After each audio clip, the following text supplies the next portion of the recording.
Welcome to This Is My Ride podcast, Bike Stories by Argon 18, where we match up our professional athletes with their friends, mentors, competitors, and heroes for a conversation about training, living, racing, and just enjoying the ride.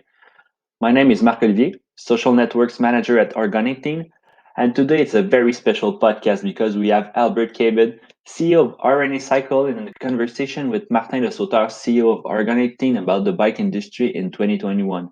While there's been a huge boom in cycling over the past year of lockdowns, it hasn't come without its challenges. Let's listen to how bike shops and bike manufacturers are handling those challenges and opportunities. It starts now.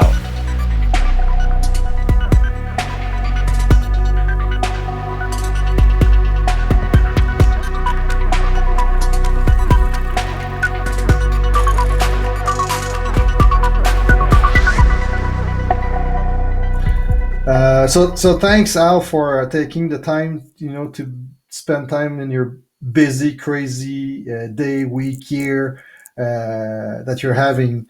And if I remember correctly, last time we actually saw each other face to face was the last time I actually traveled, because when I came back from your store launch in California, we got locked down, and ever since I haven't traveled. So you're the last person I saw.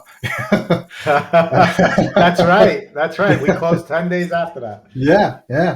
So so how's it been, in the, at R&E through the pandemic and closing and reopening and closing, and how are you guys doing? Well, early on, it was very difficult. A lot of business decisions had to happen. I try to put politics aside with a lot of things and just try to do what's right. Very early on, we got deemed essential, which was like a big bonus for the cycling world. I feel like we're essential in everyday life besides COVID, and it kind of like created this huge demand as well, which allowed us to function. And we opened up that beautiful new store in Walnut Creek 10 days before the first closure in NorCal, and it was scary. That was the biggest endeavor I've done in 10 years. It's actually the biggest endeavor I've ever done, and it was scary. But the way us New Yorkers do business is we kind of just we hold on to our seats and we go, and we try to go with what's going on around us. We're not timid. We move forward, and we try to accommodate. And I felt the effects of everything very early on. We're an international company. We deal with people from all over the world. A lot of my clients are worldwide, and we saw the effects of closures early on. So not, Middle East, South America, a lot of them were closing before the US. And we kind of reacted early to that. And we knew what was going to happen when we closed. So we were able to kind of spearhead a lot of our initiatives. But, we battened down the hatches and we just kept on hustling, private appointments early on, just continue our marketing, keep doing what you're doing. A lot of businesses had no choice, and we did. So there's nothing wrong with doing, being open and trying to give people what keeps them sane. I think if it wasn't for cycling, for our community, that all our cyclists would probably ride off a bridge on their first day out. So thank God people could cycle throughout this, because you need that peace of mind and that stress relief. So the gym being closed, everybody sort of went to individual sports, cycling and running, right? Yep, absolutely. I guess you're getting hit with a lot of questions like, why is this shortage of bike? Where does it come from? How come I can't get my bike? And sort of you answer that question like 100 times a day, right? Yeah, it's becoming very difficult to work, and consumers, I deal with 1,000 consumers. They deal with one me. So I understand. I understand them. They're thinking of me differently than I'm thinking of them. And I'll tell customers May, and they'll ask me in April. And we literally, the back order log doesn't stop. So like it grows. It hasn't shrunk at all. Like every day we get 5 new back orders, we get 1 cancellation. And for the most part, the way we do our business, we're able to supply. A lot of my peers in the industry are not able to supply. They're not able to help their customers, and we are. But what really hurts is the customers the ones that don't know us, they don't know the truth, right? They don't know what is going on and what is not. And I recommend to everybody that works at my level is to be as honest as possible. The thing our industry has, the reason why a lot of this has been difficult is our industry has built this level of distrust with the consumer. Not just our industry, a lot of industries. And, when I tell somebody May, I'm telling them May. And I also say, listen, it's out of my control, but that is the date. A lot of other retailers will say May, and it's really like October, just because they want to maintain the customer. They want to maintain the customer with them. And I don't like that approach. I really think that being as honest as possible all the time is really good. So yeah, I get about 10 to 20 requests a day company-wide between the retail stores and the web. And, I do my best to keep it as straightforward and honest as possible. Yeah, the factories have accumulated a big backlog. What we've seen, from the first closure, when the first COVID hit, and the factories in Asia got closed down for 3 months, and they were not able to produce anything.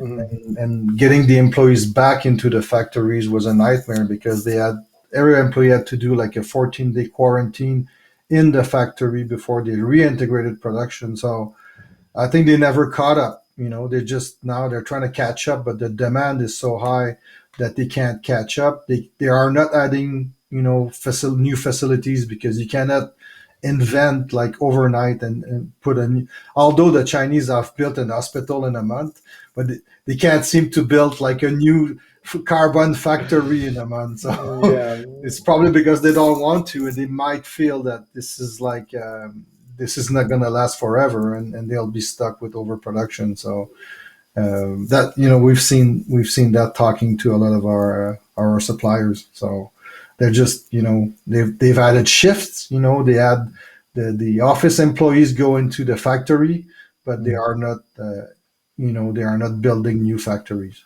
I have a big question for you. Yeah. Being in the position that you're in, and listen, I built my own fulfillment center. I like to do things myself. I hate outsourcing. I hate not owning my own fate. And you're in the same boat as a lot of others in your sector of the business. And have you thought about taking more control over your production and supply chain in this case?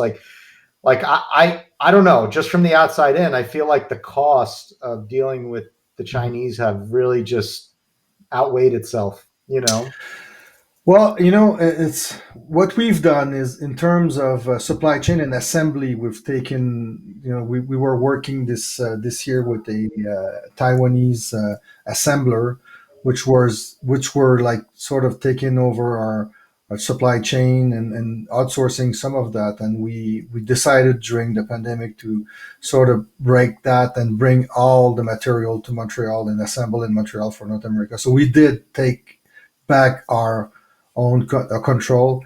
I would say that carbon fiber factories, that's another big step, and building a frame of a carbon fiber frame is really labor intensive, and we've looked at it in the past, and the cost is really prohibitive to bring this to North America, unless fabrication becomes more automated.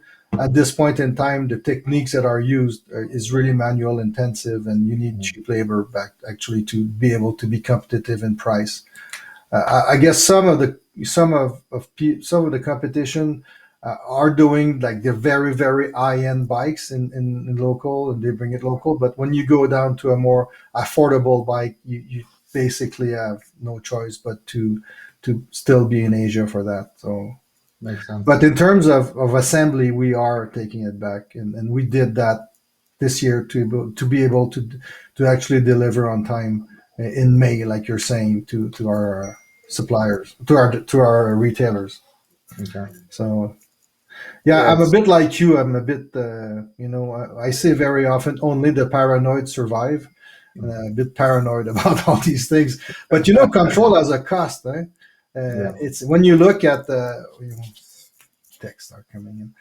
When you look at the cost of owning control, we had to sacrifice margin to take control because the cost of labor in North America is obviously a lot more expensive than Asia, but for us this year it was worth the bet to say we will deliver bikes on time versus not, and let's do that.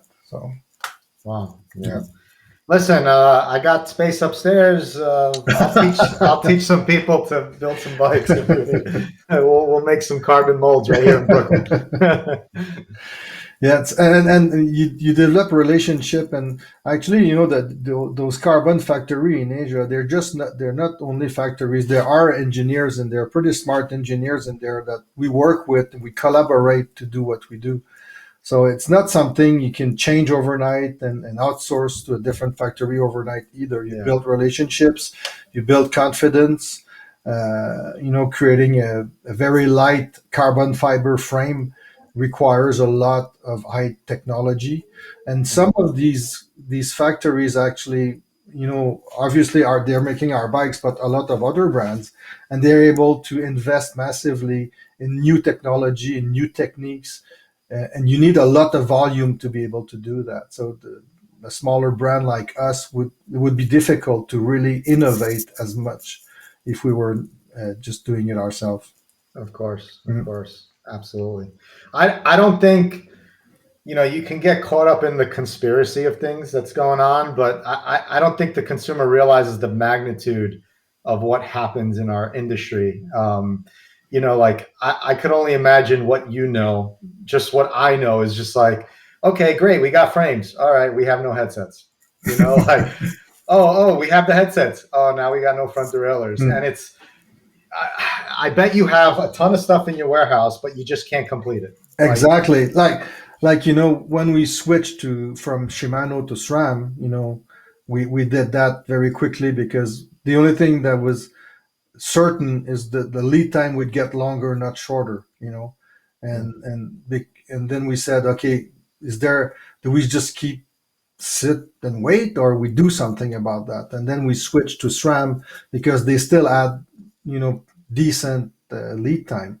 Since then, it's exploded, but now we know, and now we sort of look at the business a longer period ahead of us, but. It's crazy because when you look at their factory, the crankset are not made at the same factory as the derailleur, for instance. So you receive the derailleur and the crankset will follow in a month from now. It's like you can't build a bike, It's just so. But you pay those bills because we received it, so you get invoiced and we have to pay them, but we can't assemble bikes and deliver bikes because the rest is delayed. So. And yeah, I mean, the stories about supply chains and containers and blockage, and you saw the Suez Canal and all these stories. So on top of the delays at the factories and no longer lead time, you get stuck in containers on boats and all these delays. Then they add up, and that's what the consumers don't realize. When they see this on the news. And I was funny because I saw on Facebook a lot of memes like, my bike parts here with an arrow on a Suez Canal boat, and it's true. It's totally true. Yeah, that's what's going on. I'll tell you a funny story. I flew into NorCal 2 weeks ago, and before I'm landing, I actually get service at like 30,000 feet, which is amazing. And I'm calling my father on the plane, and I'm like, "Yo, dude, do you see all these boats out here?" And I sent him a picture, and it's just 30 boats waiting outside. And I felt like literally, he goes, "Dude, just jump on one and get some of those parts you need." Like it's unbelievable. Like I swear, there's got to be some, okay, so we can't win in Asia with their situation. Like, why can't we win here? Like, why can't we hire temps and work at 4 a.m. and unload those boats? Like in New York, I know if I owned those docks, I would. Even if I owned those docks in California, I'd be there unloading myself. Like, it's crazy how like the stronghold on the nation and how disappointing it is. Like we have a blue ocean here and we can't even swim in it. No, because if you want to grab this opportunity, you need to have it in store and built and everything. So, I think it's going to, I don't know for you, but a lot of dealers I've been talking to, they're telling us that most of the bikes they have in bookings in an order that will be shipped like May, June, whatever, July, even later, they're already pretty much sold. So, do you expect the same on your side and end the year like the season pretty much empty like you ended last season? So in 40 years, we haven't had this place as empty as it is. We survived really well for the last 13 months. And then now for the first time, we have empty levels in our warehouse, which is quite refreshing and sad at the same time. So it's scary. Yeah, it is. It is. But to a certain degree, it's a relief. Our industry isn't respected in many ways because there's always stock. So there's always a discount or always this, and there's less stress when I know it's going to come in and it's going to go out. We have stock coming. Like if you looked in our warehouse, there's unsold stock and then there's sold stock, but we are pre-selling a good 60% of it. And it's because we know what's coming and customers want and they wait. And this is happening in the car industry too. It's not just us. So pre-selling isn't a bad thing. I think we're not like built for it right now, but if we went that way, I don't think it would be the end of the world. I would just want to shorten the times. That would be the critical thing, is shortening the times. For me, when you buy furniture that's $5,000 or even $1,000, you're getting it in 30 days more often than not, right? And this is pre-COVID. Now it's like 150 days. But why is that far-fetched in our industry? It doesn't work for my business model, but overall, why is it far-fetched? A lot of the issues we have in our industry is overstock, and I think that there's an opportunity here to kind of refresh the market and refresh ourselves, which will end up having a better experience for our consumers. And I'm always about the customer experience. I don't care about charging them $1 versus $100. It's more about, okay, how do we give them the attention and the knowledge that they need to ride this bike? How do you see this sort of level off? Like, a lot of people are talking about a bubble, and I would say and we're going to end up in 2023 with a lot of unsold inventory because a lot of brands have ordered a lot, and as the curve of the sales curve levels off, or is not as steep as it was, we'll end up in a situation worse than we were pre-COVID, with inventories and and a lot of sales and discounts everywhere. How do you see this, and when do you see this happening? Well, my crystal ball ran out of batteries, so I gotta buy some double Ds or Ds or whatever. But my prediction is that our industry is heavily affected by entertainment and travel. The unnecessary expenses in life were part of that luxury, right? That luxury expense. So I feel like we're going to be good until, the arenas are fully packed, until travel is 100% open, because as a family member, you're either going to spend on a trip to Turks and Caicos, or you're going to buy yourself and your wife or kids a new bike, or whatever the case is. So for me, it's going to taper. It's going to flatten out. We'll get an increase, but I don't think it's going to be out of control like it is now. I wouldn't call it a bubble. Compared to now, yeah, sure. But you got to ask yourself this question, right? if everybody had bikes now, right, would we be selling more? You know, I get a call from somebody for X bike.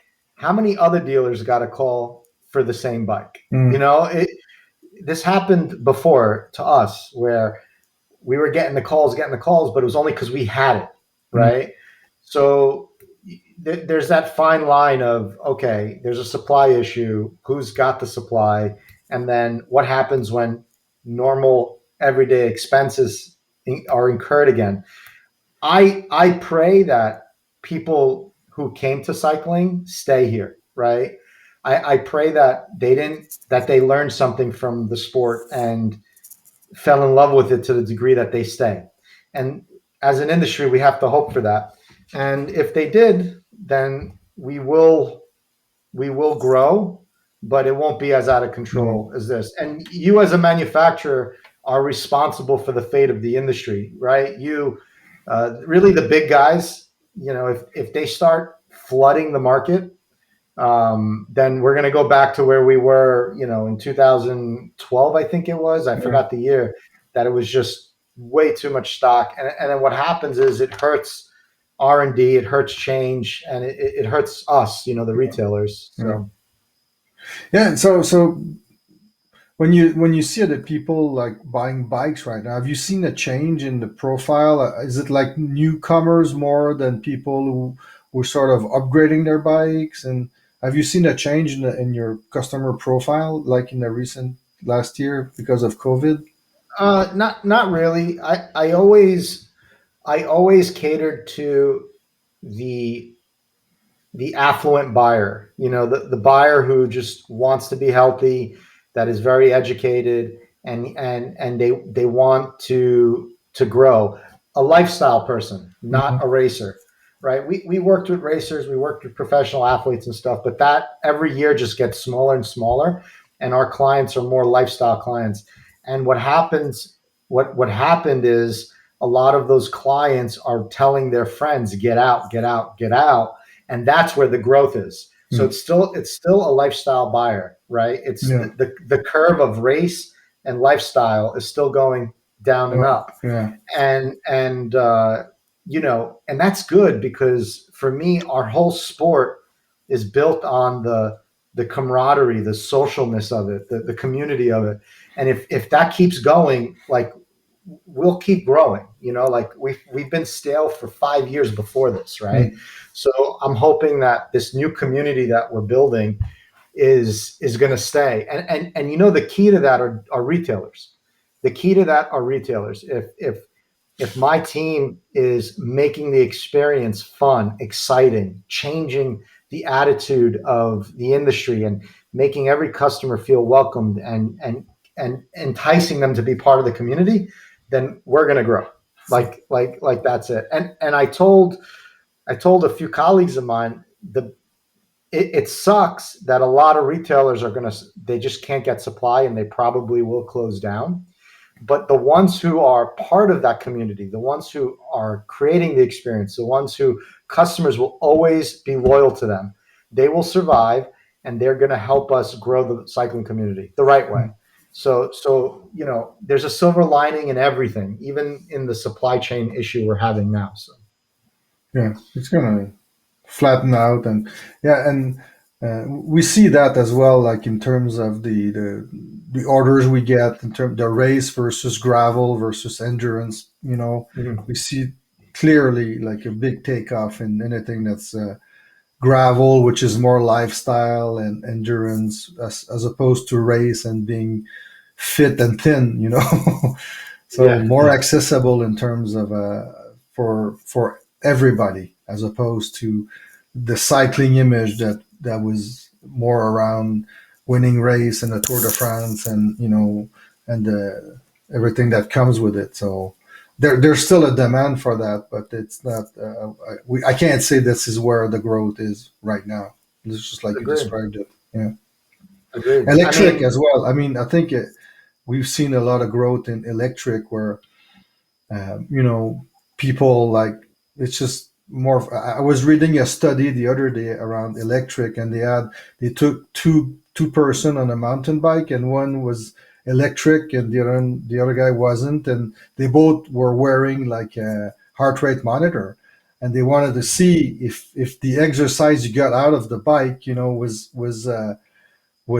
as good. People say you're electric, you're not working as hard, but guess what? Same heart rate on both sides. The only difference is that the guy on electric did it twice, so he had twice the fun as the other guy. So it's just like it's just more fun, because you go for a longer period of time, and you just the longer it is, the more fun you have. So the guy on electric just had more fun, but the workout was the same. So and we need to break that barrier in people's mind that for me it's just more fun. So Absolutely. I mean, listen, I'm not this, as long as I've been in this industry, I am not shy to say I'm a believer in electric bikes. I don't there's times that I'm going up Mount Diablo and I'm like, where's the button? Like, where's the button? And I'm not able to train like an elite athlete anymore, at least. And I have the lungs and the cardiovascular ability to do that, no problem. But some people don't, and a lot of people don't, and especially on the mountain bike side, like just on gravel, like sometimes you don't want to do the grind. Like, it's not about the grind; it's about the thrill and the adrenaline. And I agree with you. People don't realize that it's choice. An e-bike is choice. You have the choice to press the button. Yeah, exactly. And you're still doing the work. Yeah, you're still doing the work. Yeah, yeah.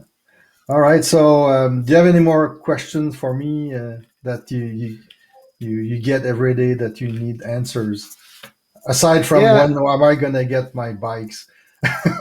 I mean, I would like to know how much. I guess I'd like to know how much you're cursing every day. Like how like disappointed are you in what's happening to you as a manufacturer, and are you going to massively change your future? Like, okay, we're stuck in this now, right? That you can't get out of it quick enough. Besides you taking assembly internally, is there a surprise in how you want to do business in the future? Yeah, well, I think forecasting longer term is something we will keep. We used to be able to have shorter lead time, so we kind of reduced our risk. We took bookings. Based on the bookings, we placed the order, so we wouldn't get, so. And I think that was that we will be taking more risk and look at the business longer term than shorter. And I think that we don't have a choice to do that right now. We've by the end of February this year, we had placed POs and in every factory and component manufacturer for all the stock we want to sell in 2022 without even talking to one dealer, because we based it on the past, and then we placed an order, and then we'll be talking to you guys and say, this is what we have. But in the future, I think we want to talk to our dealers more in advance and change that process where we have to look a bit further in advance and do a better forecasting, and to be able to have a better planned business, which is something that the factories have been asking us, in the past, but we were not very good at giving them solid forecasts so they could reserve spots in their calendar for us. And there was a lot of back and forth. So I think better planning, better forecasting, longer term vision of the business is something we don't have a choice to do now, and we'll keep for sure. That's changed our business for good. Second thing, probably like every company, home working, remote working. We've actually found out that it works, and instead of being paranoiac of thinking the employees are sitting at home not doing anything, we actually found out that it's really productive. And instead of being stuck in traffic 2 hours a day, you're actually at your desk working. And I think that I'm not saying that it's going to be like it is, but I think we're going to be a lot more open for home working and a more balanced life around that and family and everything. So it works, and we have a beautiful office we never moved into. I think a lot of people are anxious to move into the office, but I think that's going to stay for sure.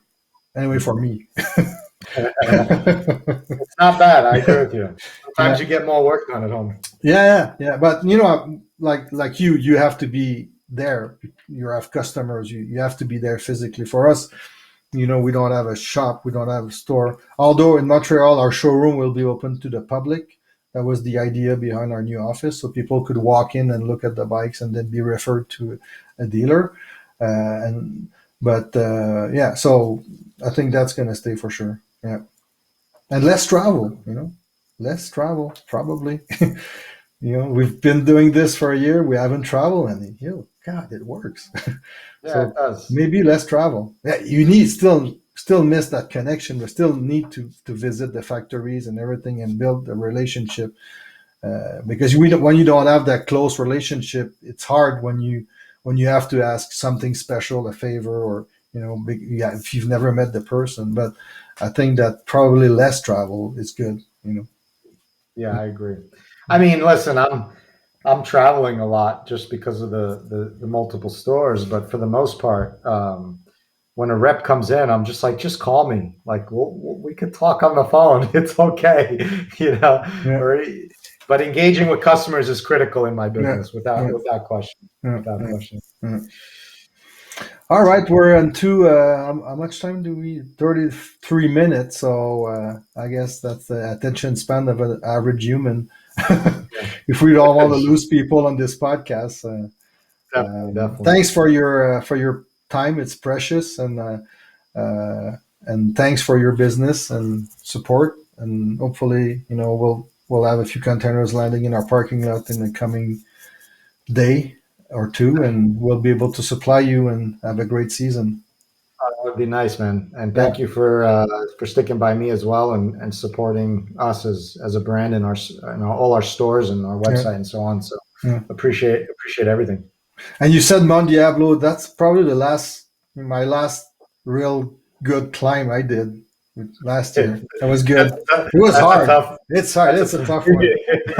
I was looking for the button myself. Yeah, if you can't, like, if I think Montreal and New York are very similar. So New York's pretty fairly flat. Yeah. So where I was riding at the time, and Diablo is just like bam, bam, never stops. Yeah. No, but and when you get to the top, like that 20% grade, it just kills you, right? Oh yeah. That's when the shoes come off. All right, thanks, man. See you around. Pleasure, man. Have a good summer. Thanks. Be safe, Bye, everybody. Take care. Bye.